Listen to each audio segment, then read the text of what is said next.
when regression equations are fitted, other than ensuring that the coefficients are blue, and which is an outcome of the Gauss-Newton theory theorem, it's also important that the data is consistent, which means that it should not have outliers.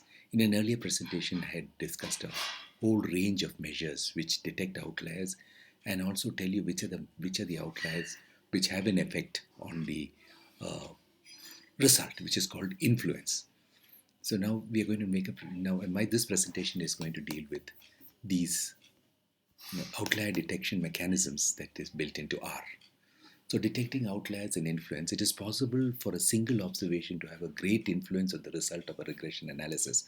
It is therefore important to detect influential observations and to take them into consideration while interpreting these results. So we have to, identify which of those influential variables and treat it so that it doesn't affect our results. So in R, there's a package called OLSRR package which has to be downloaded, which offers the following tools for detecting influential observations. One is a Cook's D-bar plot. The other one is a Cook's D-bar chart, which is related. Then DF betas, which I discussed earlier, which is helpful for identifying outliers and influential variables. Then DFITs, studentized residual plots, standardized residual plots, studentized residual, this of course I've not done. Then the Hardy, the important ones, and then the Hardy plots. So these plots are useful in detecting the status of the outliers, the status of the data. So now I'm going to discuss how each one of this is done. First, we'll discuss the Cook's D-bar. The Cook's D-bar plot or the Cook's distance is used to detect observations that strongly influences the fitted values of the model. In other words, it influences the results. The Cook's distance was introduced by the American statistician R. Dennis Cook in the year 1977. It is used to identify influential data points. It depends on both the residuals and the leverage. It takes into account both the x values and the y values in the observation, which are outliers. Now, how do we do this Cook's test? Steps to compute the Cook's distance. So what they do in the Cook's distance is one observation is deleted, the regression is fitted, the estimated values are calculated, and then the error terms from the actual and the new estimated values are done, and this is how each observation is checked to see whether there is an unusual value in the error. Where unusual values detect outliers. Then after you do that, refit the regression model to the remaining n into 1 observations. One is deleted, of course, n into 1 observations. Examine how much all of the fitted values change with when the observation is deleted. So the idea being that if there is an abnormally high value and it is deleted, then the regression results are going to be different. If it does not change, then it means that it is not an influential point. And this is the basis on which influence is calculated. So the influence can be calculated rather easily. First fit the regression, and then just use after you download this program called OLSRR, then this particular command will work. So this is a normal regression that we are going to be fitted. That is, you have the output, LM for the linear model, dependent variable, independent variables, and the data name.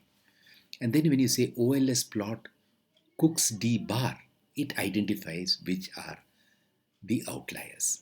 And then you also do an outlier, a Cook's D chart, which will show a chart which will help you to identify the outlying values. So both serve basically the same purpose. So here is my data. And here is the regression. So I'm first going to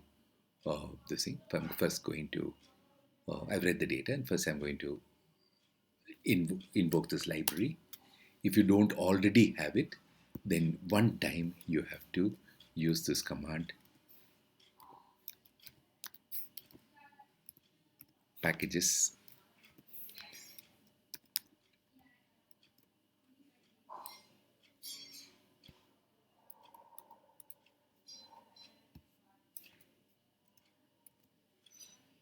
in quotes OLSRR. So once it's installed, then this program will work. I've already installed it, so I'm not. So the library has been invoked. Now I fit the regression, same regression as we fitted earlier, but this time instead of calling, I'm just for convenience sake, I'm using the dependent variable. I'm regressing deaths due to corona, due to confirmed cases. How does it relate to confirmed cases? And the latitude. The data that I'm going to use is DF, which is the data that I be used in the regression. But the output file, I'm now going to call it fitx. I can call it what I like. I call it fitx, just to show difference. And then I will get a summary of that, just like in any other regression.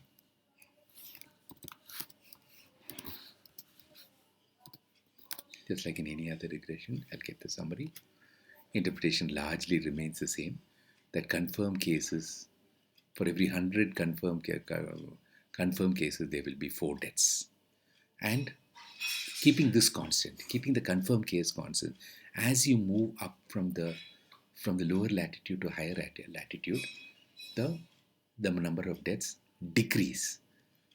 And it is quite significant. It is quite significant. This is significant at 10% and this is significant at 5%.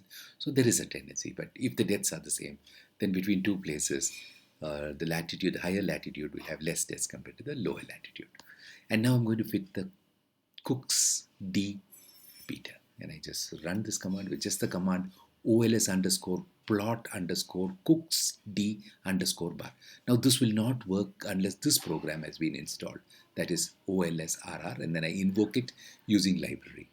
Then when I click it, since it's a very big database, it takes a little bit of time.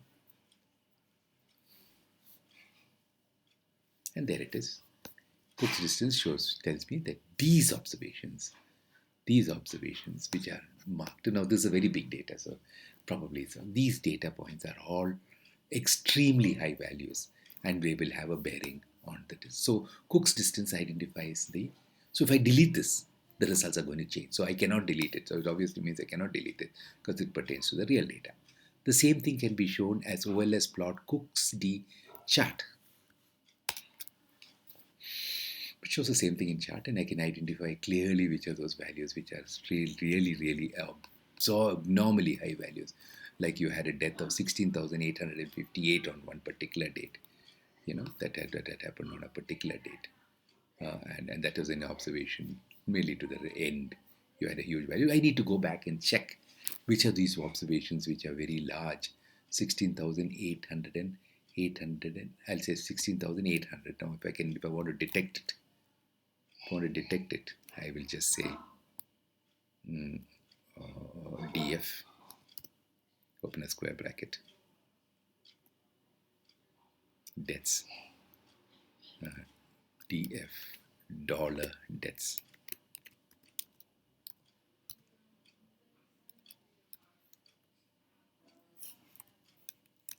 Greater than 16,500. And all the columns. So this will give me all those values which are very large. I'll close this.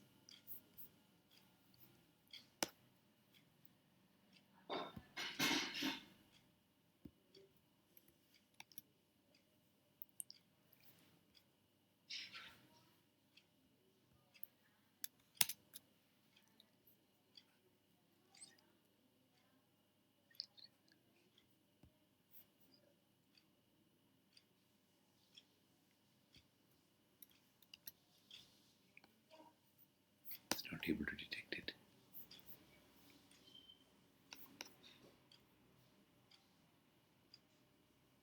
If I'm not able to detect it, we'll see it another time. Then we go to the D-Cooks bar is over. Now we move to the next detector that's called DF beta panel. DF beta is a panel. DF beta measures the difference in each parameter estimates with or without the influential points. There is a DF beta for each data point. That is, if there are n observations and k variables, there will be n into n minus n into k df betas. In general, large values of df betas indicate observations that are influential in estimating a given parameter. So we just look for large beta.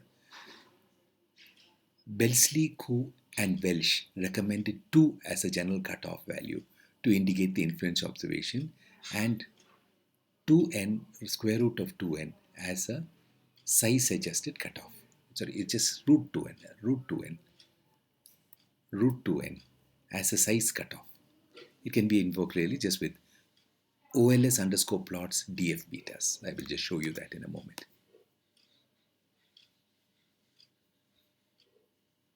OLS Pitex.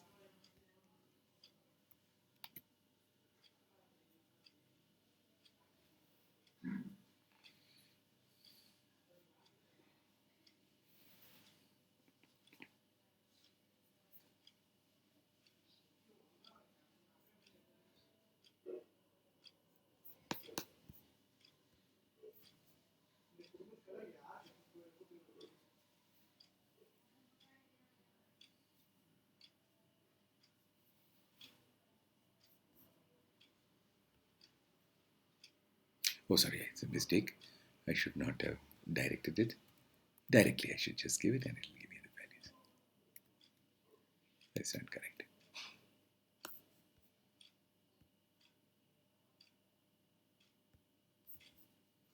I will run it again. Okay. Now it's asking me which are the values you want.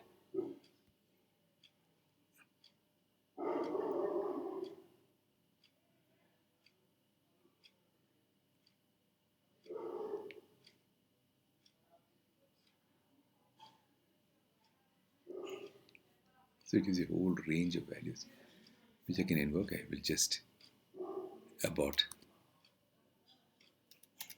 and again get back. Oh god, it's closed it. Oh my god. I'll open it again.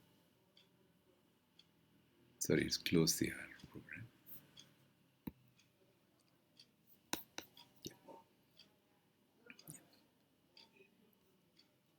Let's try it again.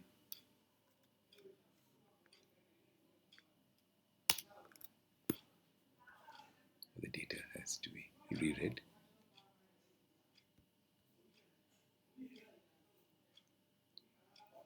So I'll have to run the regression again. I have to read the data. So first I will have to set the folder. Yeah, I'll just set the folder, read the file, and come straight away to this part where because there's nothing. And I'll run the regression here.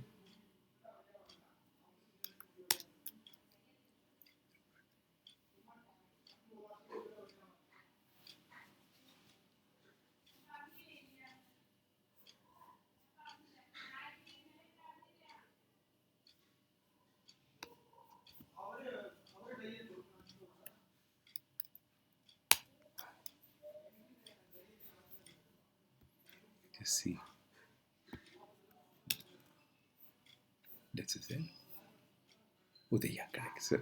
So I should not make that mistake. I should read this file. So I can run the regression here. And then I get the summary of the regression as before. 76% of the variation is explained. Then I will invoke this library called R. I'm sorry, by mistake. I'm installing it again. It's not required. That is not required. But anyway, it's doing it. So now I will, after I install the package, I've sent getting installed, and then I will run this. Yeah, it's been installed. Now I'll run this. I'll invoke this library OLSR. Then the regression has already been run. Then I've shown you all of this. Now I'll show you this. This, of course, this should not be there. Save it.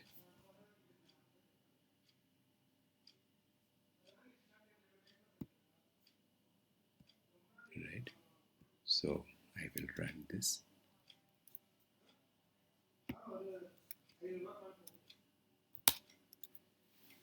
So it's doing the DF beta, which identifies outlying values. So it tells you all these values which are red in color are indicative of outliers. So you have some outliers over here. But since this is a very big database, normally you will not come across a situation like this. All it says is these observations are included, are deleted as outliers. The results will also change, the results of a study. Then you have to take a call whether you're going to retain these values or not. Okay, so that is the DF beta. Now coming to the deficits, also an indication, values which are very large are indicated. Here you can see the deficits also says these are values of deaths which are seriously going to impact the this thing the results, and one has to be careful of this thing. So you have some very low values which are outliers, some very high values which are outliers, right? And that therefore you can do it this way. Then you have the studentized residual, which we discussed earlier. We plot the studentized residual, and studentized residual is ideal to find out outliers in Y. We discussed it earlier when we did this chapter in R. So it tells you these are outliers in Y. So you have a set of outliers here when the values were extremely low, and you have certain outliers here which are extremely high. And the studentized residual identifies along with the standardized residual. And finally we come to the last measure of outlier detection, and that is standardized residual, which is the Hardy plot. Hardy's measure of influence based on the fact that the influential observations can be present in either the response variable, that is a dependent variable, or the predictor variable, or both. The plot is used to detect influential observations based on the Hardy's measure. So the Hardy's measure is the same regression, and you just say OLS plot Hardy and give the variable name. So OLS plot Hardy and give the output file name, and you get the. Okay, so here again you're able to find out the outliers in both dependent and independent variables, which you have to take into consideration before doing the result. Yeah, before doing the result. Okay, so that is before doing the analysis and finally drawing inferences. Now, this is very important because unless your data, because when you're working with big data, you are in no position to look at the data. And these tests have to be done before the modeling can be done. It's very simple. Like I showed it to you in Excel, it's such a laborious, time-consuming process. Whereas here, it is just invoking these 4 or 5 codes which you have to remember and keep using it so that you get the familiarity.